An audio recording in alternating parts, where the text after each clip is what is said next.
Pemirsa, dua bocah kakak beradik diduga menjadi korban pencabulan di sebuah perumahan di Kota Bau-Bau, Sulawesi Tenggara pada 24 Desember 2022 lalu. Ironisnya, setelah ibu korban melapor ke Polres Bau-Bau terkait kejadian tersebut, bukan para terduga pelaku yang ditangkap atau ditetapkan sebagai tersangka, justru kakak korban yang dijadikan ditetapkan sebagai tersangka dalam laporan tersebut. Menurut kepolisian setempat, penetapan tersangka berdasarkan dua alat bukti yang cukup, baik saksi, surat maupun petunjuk-petunjuk lainnya.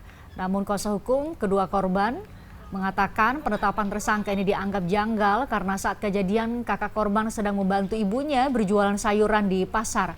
Sebelum dicabuli, kedua korban mengaku dibius dengan memasukkan cairan menggunakan jarum suntik ke tubuh korban. Mereka juga mendapat ancaman pembunuhan dari para pelaku jika berkata jujur. Lama kemudian dia lihat adiknya, dia pulang membawa kertas di tangannya. Dia kasih kakaknya disuruh baca. Jadi kakaknya dia baca, ada tulisannya itu tentang ancaman. Kalau kau kasih tahu katanya mamamu, sabunuh katamu atau adik. Kami menilai bahwa ditetapkannya Al sebagai tersangka adalah tidak sesuai dengan pengakuan korban.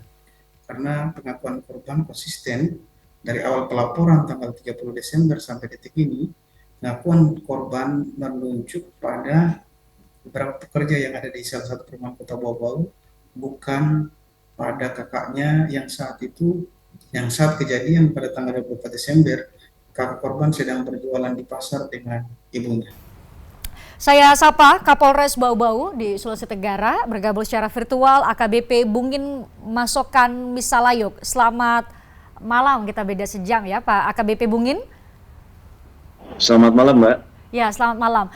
Jadi pertanyaan paling pertama atau paling utama adalah Pak Kapolres, adalah ketika sang ibu sebagai pelapor meyakini betul bahwa pelakunya adalah orang lain, tetapi kemudian penyidik di Polres Bau-Bau menetapkan anaknya sendiri juga yang menjadi tersangka. Tadi kami sudah sampaikan pada pemirsa ya bahwa penyidik juga sudah mengantongi bukti-bukti yang lebih jelas. Mungkin Anda bisa cerita supaya kemudian ini menjadi masuk akal buat mereka yang mungkin masih meragukan proses penyidikan yang dilakukan oleh Polres Bau-Bau.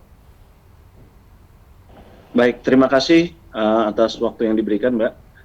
Mohon izin saya akan menjelaskan perihal awal daripada perkara ini. Jadi berawal daripada adanya aduan dari korban atas nama AN, umur 4 tahun kepada ibunya, yang bahwa dia merasa sakit pada saat melakukan buang air kecil.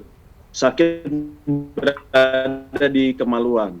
Pada saat itu ibu daripada korban langsung menanyakan ada apa.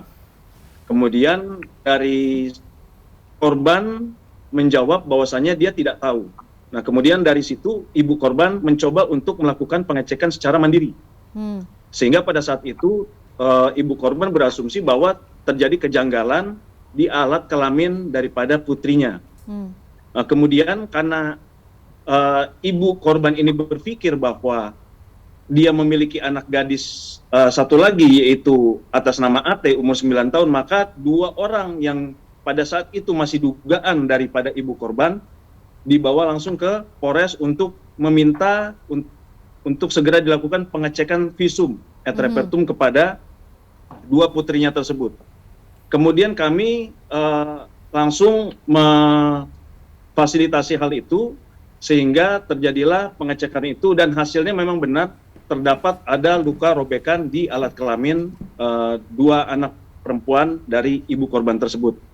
Kemudian berdasarkan hal itu juga kami memintai keterangan daripada ibu korban tersebut, di mana ibu korban tersebut ada beberapa informasi bahwa mengarah kepada tukang-tukang yang tukang-tukang yang melakukan pekerjaan di BTN tempat ibu itu tinggal. Cukup diketahui bahwa BTN tempat ibu tinggal ini adalah BTN yang baru saja jadi. Jadi 30 rumah di situ ada, tapi hanya baru 6 yang terisi termasuk ibu ini juga.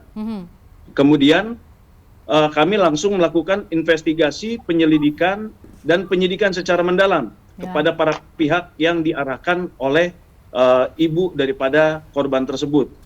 Berdasarkan hasil proses penyelidikan dan penyidikan dan pemeriksaan terhadap saksi-saksi, kami tidak menemui korelasi ataupun fakta hukum yang mengarah bahwa pelakunya adalah dari orang-orang yang diarahkan tersebut oleh ibu korban. Ya. Kemudian berdasarkan hal itu, kami tidak berhenti di situ, kami lakukan penyelidikan secara meluas. Dan ternyata yang awalnya kami baru tahu, ibu korban memiliki 3 orang anak, yaitu atas nama AT umur 9 tahun, kemudian AD umur 6 tahun, kemudian AN umur 4 tahun. Ternyata ibu korban memiliki anak satu laki-laki lagi, yaitu dengan inisial AP, umur 19 tahun. Dan di mana asumsi daripada ibu korban bahwa ibu korban ini bekerja sebagai tukang sayur, di mana berangkat pukul jam 4 subuh, kemudian pulang pukul 9 malam. Jadi memang 3 anak ini yang berada di rumah memang di luar daripada pengasuhan ibu korban tidak pada saat jam-jam itu, mulai dari jam 4 subuh sampai pukul 9 malam. Kemudian kami melakukan proses interogasi dan penyidikan disesuaikan, dikorelasikan dengan fakta-fakta yang kami dapatkan dari penyelidikan yang sebelumnya. Ternyata mengerucut kepada anak tersebut. Dan setelah itu dengan gamblang juga di dalam interogasi tersebut, di mana yang bersangkutan meminta untuk dalam interogasi, dalam pemeriksaan, saya minta didampingi oleh Polwan. Saya minta Polwan untuk yang memeriksa. Oke, Pak Bungin, mulai dari interogasi sampai sebentar, kita koma dulu di situ, Pak Bungin. Mungkin yang bisa Anda jelaskan adalah mengarah atau mengerucut kepada kakak kedua korban itu berdasar alat bukti apa? Sehingga kemudian dari ibu itu, mungkin Anda bisa cerita dulu, ibu dari para korban meyakini itu adalah pelakunya adalah para tukang bangunan di sekitarnya, apakah berdasar atas bukti atau cerita dari kedua anaknya atau bagaimana? Kemudian Anda bisa jawab juga sekalian dengan ketika polisi meyakini itu adalah justru kakak korban, alat buktinya apa? Kemudian mengarahkan pada kakak korban sendiri. Artinya begini, apabila kita bicara terkait dengan arah daripada statement daripada ibu daripada korban mengarah kepada para tukang kuli bangunan beserta dengan ada salah satu penghuni yang berada di BTN tersebut, kami sudah mengecek secara penyelidikan dan penyidikan. Berikut juga saksi-saksi di lokasi. Jadi pada prinsipnya kami bisa simpulkan. Pak Bungin, pertanyaan saya adalah apakah ada pernyataan dari ibu kedua korban, saya yakin ini tukang bangunan yang melakukan pencabulan karena apa? Pengakuan dari anaknya atau ibu ini juga mencoba menebak-nebak, kan pasti ada petunjuk sebelumnya sehingga sang ibu kemudian meyakini bahwa itu adalah para tukang bangunan. Sementara yang dapat kami simpulkan adalah arah daripada yang diarahkan ibu ini yaitu terkait dengan para kuli dan tukang bangunan dan salah satu penghuni BTN tersebut dikarenakan asumsi, Bu. Asumsi, Mbak. Karena posisinya untuk daerah BTN itu memang sepi. Kondisinya memang masih baru. Jadi asumsinya laki-laki yang menurut kacamata ibu korban, menurut kami, karena kami melihat bahwasannya di sana memang laki-laki hanya yang paling banyak di situ. Oke. Begitu. Itu ya asumsi. Berarti saya harus kemudian memberikan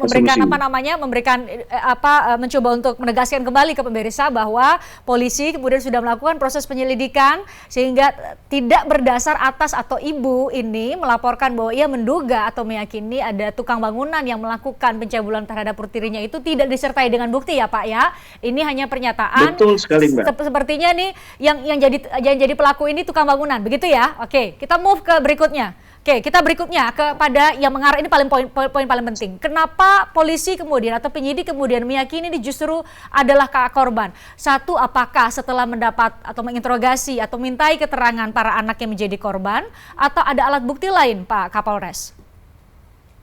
Mohon izin, Mbak, dari hasil penyelidikan kami, awal kami mengetahui bahwa asumsi dari ibu korban yang bersangkutan ini mengantar ibu korban ke pasar mulai dari jam 4 subuh sampai jam 9 malam. Iya, iya. Terus? Kemudian berdasarkan pengakuan tersebut, ternyata ada saksi tetangga korban yang menyatakan tidak seperti itu. Bahwa yang bersangkutan itu ada di seputar lokasi, kadang-kadang siang-siang hari. Dan ini disesuaikan dengan fakta bahwa yang bersangkutan menyampaikan memang saya kembali pulang untuk menidurkan adik saya. Gitu. Adik korban yang akan ditidurkan, kemudian sembari, mohon maaf Mbak, saya lanjutkan kembali, Ya. karena berdasarkan keterangan daripada AP, pelaku tersebut, bahwa dia seperti itu dikarenakan ada faktor pencetus ataupun ada hal-hal yang membuat dia berpikiran seperti itu, yaitu dari sisi dia melihat video porno, Mbak. Oh, yang berarti ada di handphonenya. Nah, ini yang perlu di-highlight Pak Kapolres. Berarti Polres Bau-Bau, penyidik di Polres Bau-Bau sudah mendapat pengakuan dari tersangka sendiri, kakak kepala korban, bahwa ia benar, ia di tenggat waktu selama pagi hingga siang itu ia benar yang menidurkan adik-adiknya, dan dia sudah mengaku, saya ingin tegaskan kembali, dia sudah mengaku ia melakukan itu, melakukan pencabulan terhadap kedua adiknya, berarti sudah ada pengakuan itu ya Pak? Betul, sudah ada Mbak. Oke, sudah ada pengakuan, bahkan yang mengaku bahwa ada pemicu bahwa ia sering menggunakan atau mengkonsumsi video-video porno. Ini yang perlu di-highlight Pak Kapolres, karena kan dalam hal ini diragukan oleh pihak keluarga Pak Kapolres. Jadi saya ingin menegaskan ya, ada pengakuan dari tersangka dalam ini kakak korban, dan saat ini posisinya di mana Pak? Sudah ditahan atau justru masih dalam proses pencarian? Tapi sempat dimintai keterangan ya tadi ya? Sudah kami minta keterangan Mbak, dan kemudian pada saat kami sudah minta keterangan, keesokan harinya kami lakukan gelar perkara dan pemenuhan alat bukti sudah kami penuhi, otomatis penyidik menaikkan statusnya menjadi tersangka berdasarkan 184 KUHP Mbak. Kemudian berdasarkan alat bukti tersebut kami melakukan penaikan status tersangka dan kami melakukan penahanan terhadap pelaku. Nah, dikarenakan kemanusiaan Mbak, karena posisi daripada ibu korban pelapor ini adalah ibu korban, di satu sisi juga ibu ini adalah ibu daripada terduga pelaku kejahatan ini. Nah, maka pada saat itu ibu korban ini memohon melakukan penangguhan terhadap anak tersebut kepada pelaku tersebut, dikarenakan dia adalah tulang punggung keluarga yang membantu keluarga. Dan keluarga ini memang keluarga menengah ke bawah, Mbak, posisinya.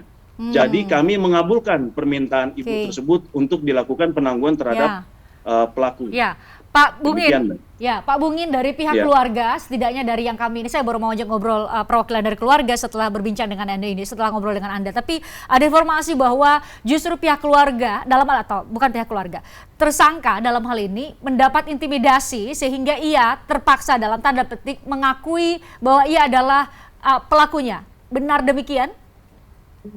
Baik, itu bisa kami sampaikan. Di awal tadi saya sampaikan bahwa pelaku meminta bahwa apabila saya mau diinterogasi, saya mau poluan. Didampingi oleh poluan ataupun dipertanyakan oleh poluan, dan pada saat saya pemeriksaan pun saya mau diperiksa sama poluan. Dan semua terdokumentasikan, Mbak, oleh kami, ada videonya bahwasanya ia mulai dari interogasi sampai di pemeriksaan ada videonya dengan poluan, Mbak. Jadi sama sekali tidak benar bahwa kami melakukan intimidasi, bahkan kami melakukan pemaksaan terhadap pelaku untuk mengaku tidak ada itu, Mbak. Dan kami tegaskan kembali bahwa di media-media sosial memang berkembang isu-isu yang tidak benar. Terkait juga ada pemerkosaan, ruda paksa dilakukan oleh 7 orang dengan ancaman menggunakan pistol. Dan dalam hal ini yang diarahkan itu memang para tukang dan salah satu penghuni BTN, Mbak. Jadi ini dua kasus yang berbeda ya, itu yang ingin Anda sampaikan ya? Ya, artinya dari sisi asumsi-asumsi, wacana-wacana, omongan-omongan yang tidak bertanggung jawab itu berkembang, sehingga sekarang ini dari pihak kuli bangunan ataupun penghuni daripada BTN yang dituduhkan tersebut itu melaporkan ke kami. Melaporkan yang menuduh tersebut, Mbak, membuat laporan polisi, Mbak. Ini berarti dari satu kasus ini, dugaan kasus ini kemudian melebar kemana-mana, termasuk juga kemudian ada dugaan ya, kasus kekerasan seksual atau pencabulan lainnya. Tapi itu menjadi dua hal yang berbeda, Anda sudah konfirmasi. Pak Kapolres, saya ucapkan terima kasih Anda sudah bergabung bersama kami. Baik. Nanti saya berikutnya akan ngobrol dengan pihak keluarga, perwakilan dari keluarga korban. Kami sudah mencoba untuk menghubungi sebenarnya untuk bisa dapat juga pandangan lain supaya cover both side, kami bisa menghadirkan dua sisi, tapi kami di obrolan malam edisi kali ini baru bisa menghadirkan Anda. Tapi saya ucapkan terima kasih sudah bergabung bersama kami. Terima kasih. Ya. Bisa saya titip satu, Mbak, bahwasanya saya sudah habis waktunya Pak Kapolres. Oh ya, oke. Ya, sudah habis terima kasih, waktunya Pak Kapolres. Nanti kita ngobrol lagi ya untuk kami ikuti perkembangan proses penyidikan di sana. Saya selalu buat Anda. Usai jeda kita ikuti azan maghrib untuk wilayah Jakarta dan sekitarnya terlebih dahulu. Usai jeda saya akan ajak Anda ngobrol masih terkait dengan kasus ini. Kita coba dengarkan perspektif dari narasumber lain yang akan bergabung secara virtual. Sesaat lagi.